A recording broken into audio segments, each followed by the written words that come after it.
Sir. ওয়ালাইকুম সালাম। আবু কেমন আছিস বাজান? আছি আলহামদুলিল্লাহ। তা আপনি আইসেন কমবে দিয়া? আর কইস না, বাড়িগনে বাইরেছি যে ওই একটু ওই হাসপাতালের দিকে যাইব। এর মধ্যে মোর্শেদে দরিয়া লইয়া গেছে আর বাগানে। আজকে 11 বছর পর সামনে বাগানটা পাইছে। হ্যাঁ, কি কান্নাকাটি, কি কইমু। আর আর তো ওই যে মুসলিম আছে না, মুসলিম কাকু? হ্যাঁ হে মুসলিম যে পশু যে ওই পুকুরে নামছে, কালকে 2-3 জনে ধরাধরি করিয়া উঠেছে। গ্রামে ওটা একটা হুলস্থুল কাণ্ড, একটা উৎসব চলতে আছে।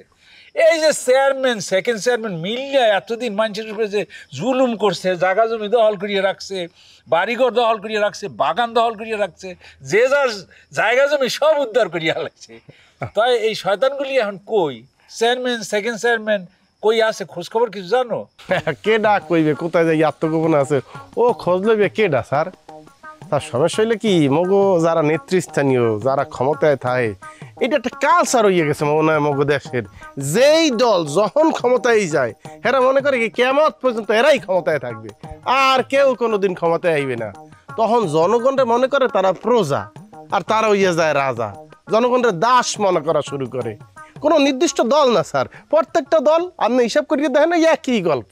যখন ক্ষমতাতে জনগণ নামাইয়ে দেয় তখন যাই আবার জনগণের দ্বারে ভাই এক ফির সুযোগ দেও, দেখো এই দেশ ফুলের বাগান বানাই গেলাম, মনে হইবে তোমরা ফুলের বাগানে ঘোরাঘুরি খাইতে আসো।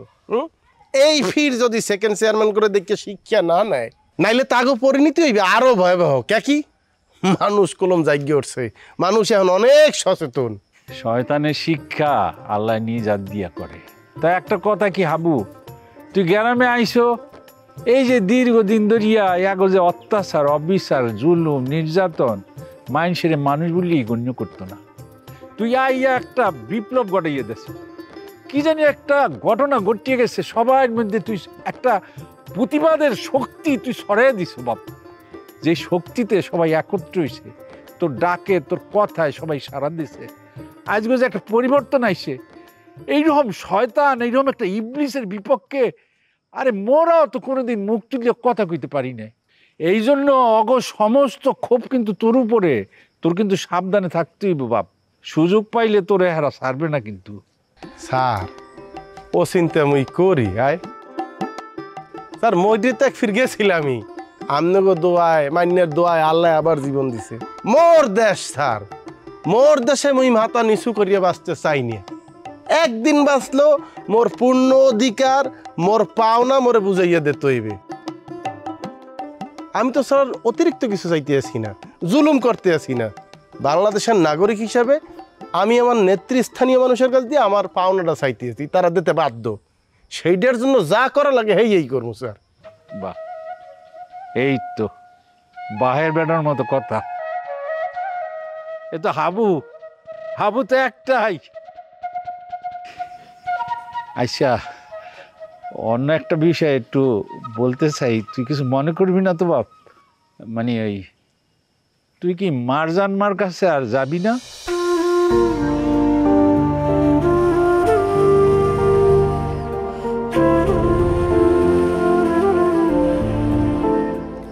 যাবো স্যার, ওই আরো বহু আগে নিয়ত করিয়া লাগছিলাম যে যাবো হসপিটাল তো ছাড়া পাইয়াই। এরপরে তো কি হয়েছে গ্রামের মধ্যে আপনি ব্যাপার জানেন স্যার। আমার যাইতে হইবে মারজানের দ্বারে, অনেক অজানা প্রশ্নের উত্তর দিকেইতে হইবে, আমার জানতে হইবে। কিন্তু স্যার এই যে খালেক কাকুর লগে যা ঘটছে, গ্রামে যা চলতে আছে, সবাই এমনি হালাইয়া থুইয়া না মারজানের যাওয়াটা আমার কাছে খুব বেশি গুরুত্বপূর্ণ মনে হয় নাই। মারজান তো স্যার আমার ব্যক্তি জীবনের একটা বিষয়, খালেক কাকুরা হইল এই দেশের বিষয়, এই সমাজের বিষয়, যে কারণে আমি আসলে যাইতে পারি নাই। তাই একটু এই পরিবেশটা একটু হইলেই যাবো স্যার, যাইতে যে মোর হইবেই স্যার। এই সেকেন্ড চেয়ারম্যানরা কখন কি করে, পুলিশ কি করে, এই অবস্থায় সবাই হালাইয়া থুইয়া যাওয়া ঠিক হইবে কিনা বুঝতে আসি না। হ্যাঁ, এটাও ঠিক। এই পরিস্থিতিতে গ্রাম ছাড়াটা সবার জন্যই একটু চিন্তার ব্যাপার। আচ্ছা হাবু, থানার ওসি দারোগা আগোর সাথে কি তোর কথাবার্তা হয় নাই? হয় স্যার, কত হয়েছে ওই যে আমগো খালেক কাকুর মাইয়া মায়া ও তো একটা অভিযোগ দিয়েছে, আবার সেকেন্ড চেয়ারম্যানরাও অভিযোগ দিয়েছে আমরা বলে খালেক কাকুর রাত কাটতে লেছি।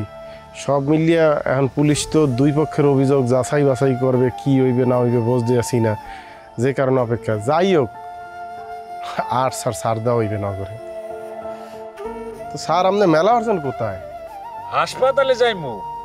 খালেক বয়াতির এইরকম একটা পরিস্থিতি একটু দেখতে যাওয়া দরকার না? ওয়া যাওয়া লাগবে না, ওই আমি সকালবেলা মিজানরা রফিকরে পাঠাইছি, আল্লাহ দিলে রিলিজ হয়ে যাবে আইসগই। এখন ভালো আছে, ওই মায়াও আছে, ওরা রিলিজ করে লই আইবি। আমি কইছি হসপিটালে যাই উড়াউড়ি করার দরকার নাই, গেদারিং হয় আমার ফির দেখছি না মুই, এই কারণে আমি ওগো 3 জনটা পাঠাইছি, আইয়া পড়বে আল্লাহ দিলে। খালেক কাকু এখন অনেক সুস্থ, খালি ওই আতঙ্ক নাই। আহা শ্যামরাডা, যাক বাড়তে গিয়েই দেখা করবো। কিন্তু বাজান একটা কথা, সাপেরে বিশ্বাস করা যায়, এই চেয়ারম্যান আর সেকেন্ড চেয়ারম্যানের উপর কোনো বিশ্বাস নাই। তুই কইলাম সাবধানে থাকবি। আমরা টেনশন করি লন লন বাড়ি দিলাম।